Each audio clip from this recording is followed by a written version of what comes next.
What is going on, everyone? My name is Drew Spencer with the React and Attack Football Podcast, where we try and go over NFL content from all 32 teams every single day. And boy, oh boy, there's always something going on in the NFL world.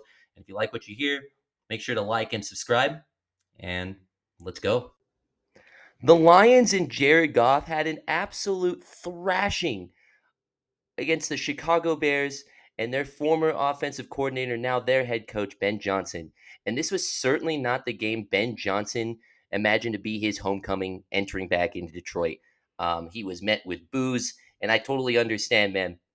And the Lions, they said, "You're not getting anything on us today. How about we do what you helped us do over the past few years and realize that we can do the same stuff and that, oh, by the way, we have a better roster." And, last week I kind of touched up on the Lions and noted about their struggling of their offense and alluded to the offensive line not really picking up and saying that sometimes due to that, Jared Goff can struggle. Um, and seemed like they weren't completely meshing together. Well, screw what I had to say then, man. They went up against a very good Packers team week one in Lambeau. That's probably the reason why. You put up 50 points or more on any team in the league and score and throw for or accumulate for over 500 yards in the NFL. It doesn't matter what team you're up against. That is very special offense. And we got to see it all, man. You got to see, Sonic and Knuckles, Montgomery and Jameer Gibbs, give it to him, and they both get touchdowns.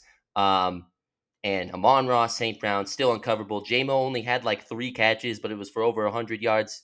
You know, classic J-Mo Williamson stat line there. Just an absolute thrashing. And, you know, it was funny because after the game, the press conference, they talked to Ben Johnson. At one point, the Lions on 4th and goal, and they were already up by a significant amount. They ended up punching it in for a touchdown. Later, they asked Ben Johnson about it, and he was like, "Dude, what were they supposed to do?" And again, like I said, man, going into this game from last week when I kind of reviewed it, I didn't think Ben Johnson had animosity or anything against this franchise. In fact, I think the only animosity that Ben Johnson probably has at this moment is why in the hell did he take this Bears job? Again, the Lions have more talent. This is going to take a time for Chicago. But multiple times you continue to see Caleb Williams seem like he's ad-lib. And again, I'm not on this I don't have the headset or anything. It just seems that way, right? And multiple times you could see Ben Johnson seem a little agitated by his quarterback. Like, dude, what the hell are we doing? Why did you run this play? You were supposed to, do this, X, Y, Z. It didn't seem like it. Plays were coming out late. This is kind of the same aspect. And this is what happens when you have a front office, an ownership that likes to meddle. It doesn't want to spend too much money and will extend someone like Ryan Poles, who has drafted over 50 players, and none of them have made a Pro Bowl even. Again, that shit doesn't really matter anymore, but that just goes to show he has been, like he's 7 and like 17 all time since he's taken over in the division after taking the job and saying, "We'll never give the North back." And it's like, dude, you should go. Look, I'm not trying to give up completely on Caleb Williams here. This is where the marriage is going to have to work between Ben Johnson and him. But without getting too out of hand, man, I just got to give my props to the Lions here, man. For all the doom and gloomers after week one of them losing, and it's like, oh, see, they don't have their coordinators, and kind of, part of me was saying that I wanted to give it more time. Well, when you have an offense like the Lions do, and seeing this offensive line continue to step up, and you're not going to have much problems when you have someone like Penei Sewell anchoring that line, and Jared Goff, efficient, as effective as ever, shades of how he played a lot of last year. And if the Lions can get that going, it won't matter about Ben Johnson. And soon, Ben Johnson himself will, you know, be reconsidering why he left this stacked team for not a great position. As for more team dysfunction, are the Bengals dead already? I mean, it certainly looks that way, man. Breaking news yesterday. I kind of wanted to wait it out a little bit, as I am with injuries, especially ones to quarterbacks, because sometimes you want to know the full reports, and it was lingering out there. Well, it is true. Joe Burrow is expected to get surgery and miss the next 3 months, effectively the season. And for the Bengals, yeah, it's looking terrible. And I looked into it a little bit more because, like I said, I was like, because it was turf toe.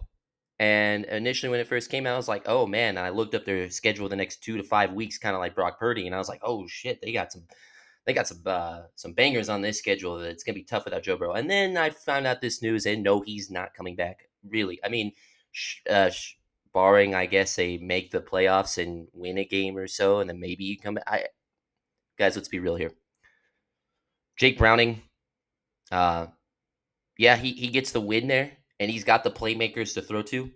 Um, But he's probably we saw this song and dance a couple years ago where he finished out the season, had respectable numbers, but won like 3, 4 games maybe down the stretch, was kind of a 500 type quarterback.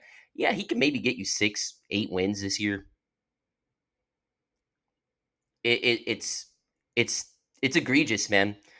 And this is what happens when this front office continues to you know injuries happen regardless to anyone anytime. There's really no way to stop it.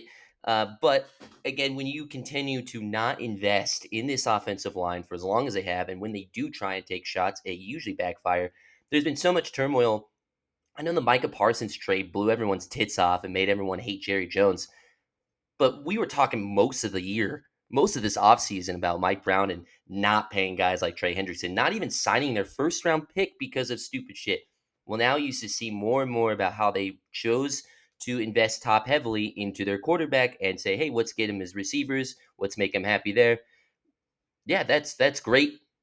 Right, you got to keep your franchise quarterback happy, and you give him some weapons, especially top two dogs and Jamar Chase and T Higgins. Uh, but then you realize that okay, you're top heavy in those investments, and if Joe Burrow goes down, you're fucked. Like really, I like you really you are. Every team that loses a quarterback for all season, I can rant about the same stuff, but this is where it's more in dire needs, and they really haven't. I think they drafted a guy in the fifth this year as a guard, and that's really last time they've really tried anything. They use band aid roles, and you can't find offensive linemen on trees. It's not as easy, but they've had chances. And this is so off topic, but since I was just mentioning the Lions, I remember that draft where the Bengals took Jamar Chase and Lions took Penei Sewell. There is no loser in this situation. I'm not blaming the Bengals for this, but I just thought it was funny that Brad Holmes, the Lions GM, was like, "Oh yeah, well, we'll still get the All Pro receiver. We'll just get him in the third or fourth in Amon Ross St. Brown." Because it's so much easier to find a Panay Sewell in the first than you'll ever get in the back half. I'm not saying that can't happen, but just like finding quarterbacks past round one, dude, good luck. You can find playmakers and position players all over the place and all over the draft. I feel, but you're literally looking at those trench players, those pure dominant ones. You're not really going to get that shot. And again, it sucks to see this. I love Joe Burrow, man, and as great of a as he's the all time in the NFL, in my opinion, as of right now. Elite pocket navigator, able to do so much, even if he's not crazy athletic fast, even though he kind of is. His ability, his awareness. Well, this all just sucks, man. Toe injury, turf toe. He has to get surgery. And now the AFC for as close as the Bengals were last year. We talked about how, oh, if Joe Burrow does the exact same thing he did last year, which was damn near MVP level in my mind, we said, yeah, they could maybe get into this shot, even though the other teams in the AFC, well, now that's out of the way. And the rest of the AFC smells blood in the water. And Cincy, I'm sorry, guys. It's looking like a long year and get back to basics again.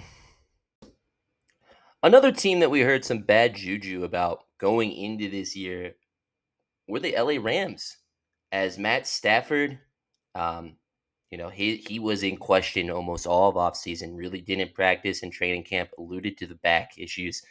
And then he plays week one, plays pretty good. Well, I just wanted to touch up on the Rams here, man, because this team looks legit. Like, that's not crazy to say considering, they have been legit the past, they were legit last year. I really, they put up the best chance against the Eagles as pretty much as anyone last year.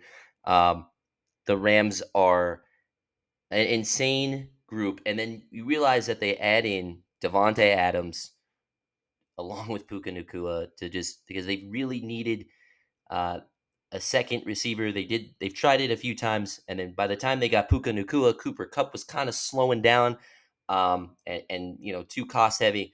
Well, here we go. You slot in Devontae Adams for a couple years, and he's still dynamite at over 100 yards. This defensive line, and yes, granted, against Cam Ward in his second start. God, man, who designed the schedule for Cam Ward and the Tennessee Titans to have his two first starting games against two of the most vicious defenses in the NFL? That's just bad luck right there. But the Rams win this game, and I'm not surprised by that. But this whole notion of this doom and gloom, and can Matt Stafford play healthy and finish a year? Again, we'll have to wait and see. But dude, it still seems he's fine, man. He had a pick. It was a really fun comment that I read that Devonte Adams even said that after that interception, he was like, "Damn, Matt Stafford's the coolest guy I know because he didn't yell at anyone. He didn't, attack me or another player or blame someone or get frustrated. He just sat back on the bench and was like, it's fine, because that's Matt Stafford his entire career, man. He'll throw 4 touchdowns and 3 picks, especially back in his time in his early days and heydays with the Lions, and it didn't seem to phase him. And he's a different player than he was back then. Definitely more cerebral and everything in that sense. But yeah, picks don't phase him, man. It's been a long time since I've seen that, so that was fun to see. Again, this defense though, they got guys coming from everywhere. Byron Young continues to take bigger steps. I mean, even Nate Landman, who they grabbed from the Falcons in free agency, he had a forced fumble today. I mean, they're getting guys position killing it. And again, sure, it's against a lowly Titans team, but you can't look away from this game. I think the Rams, you know, they're probably going to win this NFC West, man, especially with the injuries amongst the rest of the teams and kind of the slower starts. And even Arizona almost blowing 2 games essentially. Yeah, man, LA is pretty scary. And as for tonight, we got 2 good games. I'm not even sure which one is more exciting to me. A great Tampa Bay Bucks team that I have a lot of faith in versus D'Amico Ryans and the Texans, who, yes, their offensive line is in shambles. Would like to see this offense kind of get going after they really struggled against the aforementioned Rams team that has a kick-ass defense. We'll see though. And then also tonight, Jim Harbaugh versus Pete Carroll, and the whole reason why I think Pete Carroll took that Raiders job was to say, "Hey, I can play Jim Harbaugh twice a year again. You son of a bitch, I'm in."